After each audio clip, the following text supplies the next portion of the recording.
দুবাইয়ের বুর্জ খালিফা এবার বাদ করলাতে অনেকটা দেখলেন কলকাতা, কৃষ্ণনগর, জলপাইগুড়ির বুর্জ খালিফা। এবছর নয়, আসুন বাতকুল্লাতে দুর্গাপুজোর থিম বুর্জ খালিফা দেখতে। কেমন আছেন বন্ধুরা? আশা করছি সবাই খুব ভালো আছেন না, আর আমিও খুব ভালো আছি। বাঙালির সব থেকে বড় উৎসব হলো দুর্গা উৎসব, আর সামনেই কিন্তু চলে এসেছে দুর্গাপুজো। এখন আমি রয়েছি বাতকুল্লা স্টেশনে। এটা হলো উত্তর দিক, এটা চলে যাচ্ছে কৃষ্ণনগরের দিকে, আর এটা হলো দক্ষিণ দিক, এটা চলে যাচ্ছে শিয়ালদার দিকে। সো বাতকুল্লায় যারা যারা আসছো তারা শিয়ালদা থেকে ডাইরেক্ট ট্রেনে করে কৃষ্ণনগর লোকাল ধরে চলে আসতে পারো। তো চলো আর না বেশি লোকে ভাট, আজকের ভিডিওটা শুরু করা যাক। Let's go. তো গাইস, এটা হচ্ছে বাতকুল্লার শেষ প্রান্ত, ঠিক আছে, মানে স্টেশনের। এখান থেকে সোজা বেরিয়ে এখন আমরা যাব, তো এইখানে বুর্জ খালিফা কোথায় হচ্ছে, তো চলো সেটা তোমাদের দেখাবো। সো এই দিকটা হচ্ছে পূর্ব সাইড, আর এই পাশের এই দিকটা এটা হচ্ছে পশ্চিম সাইড। তো এখান থেকে বেরিয়ে এখন আমরা এই সাইডটা যাব, আর তোমাদের সব কিছু শেয়ার করবো। সো চলো, স্টেশন থেকে বেরিয়ে পড়লাম, রেলগেট এদিকটাও চলে যাওয়া যাবে, এদিকটাও যাওয়া যাবে। আমরা যাবো এখন এই দিকটা। তো চলো, বুর্জ খালিফা যেখানে হচ্ছে সেখানে এখন যাবো। ভাতৃষ্টি সংঘটা ছিল ওই জায়গাটায়, আর ওখান থেকে একটু হেঁটে এসেই এই যে ডান দিকের যে রাস্তাটা চলে গিয়েছে, ঠিক আছে, সোজা গেলেই আরও কিছু প্যান্ডেল রয়েছে, তো সেইগুলো তোমাদেরকে আমি দেখাবো। আর এইগুলো কিন্তু সব ইয়ং স্টারের যে লাইটিংগুলো থাকবে সেগুলি, ঠিক আছে। সো আর বুর্জ খালিফা যেটা হচ্ছে সেই ক্লাবের নাম কিন্তু ইয়ং স্টার, ঠিক আছে। তো রাস্তা থেকে হেঁটে এসে ঠিক এই গলিটা দিয়ে এখন আমরা যাচ্ছি ইয়ং স্টার ক্লাবের দিকে। চলো ইয়ং স্টার ক্লাবে যাই, আর তোমাদের সাথে দেখানোর চেষ্টা করি, দেখতে থাকো।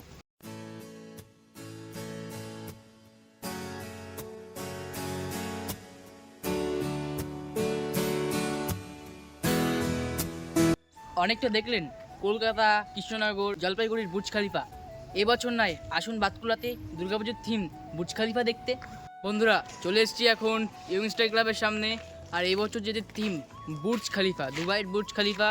সো আমার সামনেই রয়েছে, সো দেখতে পাচ্ছ এই যে। তো চলো ভেতরে যাব আর দেখানোর চেষ্টা করব কতটা কি কাজ এগোলো।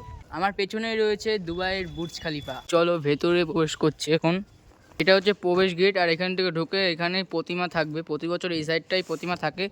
আর এই যে ব্যানারটা রয়েছে বুর্জ খলিফার ছবি, এই যে দাদুরা কিন্তু কাজ করছে, জোর কদমে কিন্তু কাজ চলছে ইয়ংস্টার ক্লাবে।